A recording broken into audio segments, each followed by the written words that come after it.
figure fans, it's the one and only Optibotimus coming to you with another video review. And on today's episode, I'm going to be taking a look at another prop replica of what's really now a very iconic item in the Marvel Cinematic Universe, that being the Eye of Agamotto. Now, a little while ago, I took a look at this prop replica, and in it I talked about how I do think that this is an officially licensed one, just didn't have the license to be distributed here in the United States. And while I loved this one I actually like a little bit more.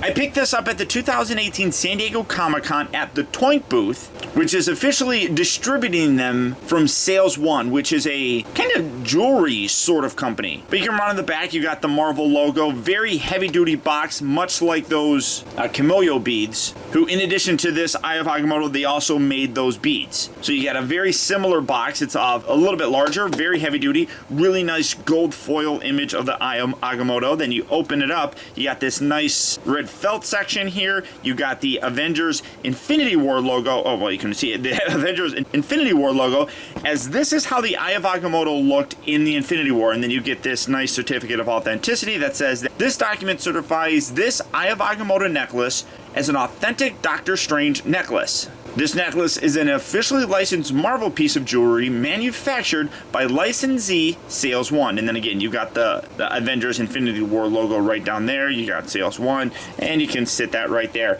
And here is their new Eye of Agamotto. Now, there are some differences between this one, but I still really like both of them. The one thing that you're seeing that's considerably different, let me bring in the other, is the actual eye itself. This is a really nice, just kind of looks like shiny reproduction of it, but you got some nice molded in detail there that looks really very cool. This one here, if you remember, could actually close.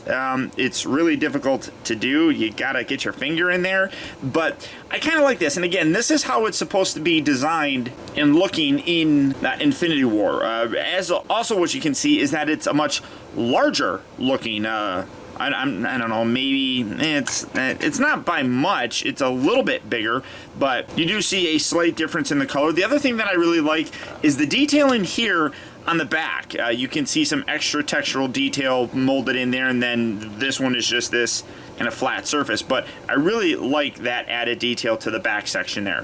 One other thing is the rope here was really very rigid. I mean, you can see how stiff that one is. This one is a lot more flexible and kind of goes along with things a little bit better. I know it's a faux leather, but yeah, I just smelled it. It does smell pretty good, honestly, but nice kind of metal sections throughout the entire thing. Like I said, it's designed to look how it did in Infinity War, and looking at images, I would say that it's pretty close to that actual look. I do like the extra detail put into the gem. One thing that I will say, though, is this one does look a little bit brighter. I don't think that one...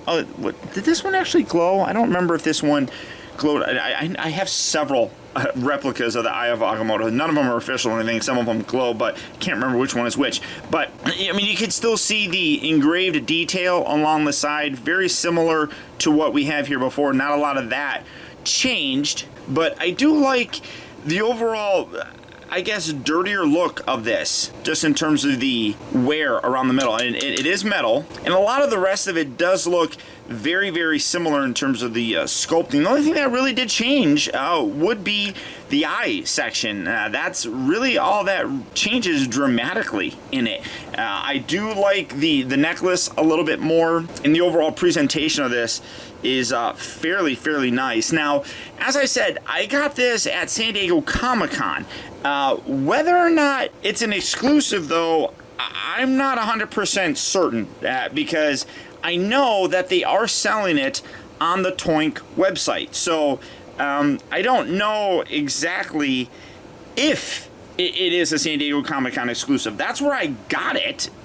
One other thing is that it was more expensive at San Diego Comic-Con than it was on their website. So I guess that's a good thing for you guys. If you wanted to pick this up, you can do so and not pay as much as I did. But it was only $80 at San Diego Comic-Con, which I still thought was pretty good. And it really does look terrific. I mean, this is a absolute gorgeous recreation of the eye. And if you're a fan of Infinity War or Doctor Strange or something, this is definitely a great pickup. I mean, Doctor Strange and obviously the Eye of Agamotto being the Time Stone has played a very integral part in, the culmination of 10 years of the cinematic universe. And whether or not you like collecting prop replicas or maybe even cosplaying, this is a great way to kind of round out that look. I absolutely recommend picking this up. So like I said, I don't know what the difference is. It was listed as being a San Diego Comic-Con exclusive at San Diego Comic-Con. I don't think it necessarily was, or maybe you just get the box with it or something. Maybe you don't get a box if you get the regular version. I have no idea. But as I said, I do believe that it's available on Toink's website. So for that though, I'll put a link down in the video description where you can go and check out availability on this. And if you want it, you can add it to your collection. But beyond that, guys, that's about it. Remember, if you like this video, I would really appreciate your support by letting me know simply by hitting that thumbs up button. It actually does go a long way towards helping me out, and I would really appreciate it. Also, if you're new here, welcome. And before you go, make sure you subscribe in case you haven't already subscribed. That way you'll get instant email notifications whenever I upload a new video, and you'll never miss out on a future review of mine. Or hey, if you already subscribed, now more than ever, it is important to make sure that you are getting those email notifications. We all know just how unreliable that YouTube subscription box is, and the best way to help support my channel and not miss any future reviews of mine is to click on that little bell right below this video and double check your settings to make sure that they're set so that you get those email notifications. And a very special thanks to you if you made it all the way to the end of this review. Another way that you can really help support my channel is making sure that you watch a video all the way through. And if you did that, thank you. And a huge shout out to all of my patrons, who through their continued support help to make reviews like this possible. And finally, remember, the real trouble with the world is too many people grow up. Thank you for watching and taking the time to be a kid.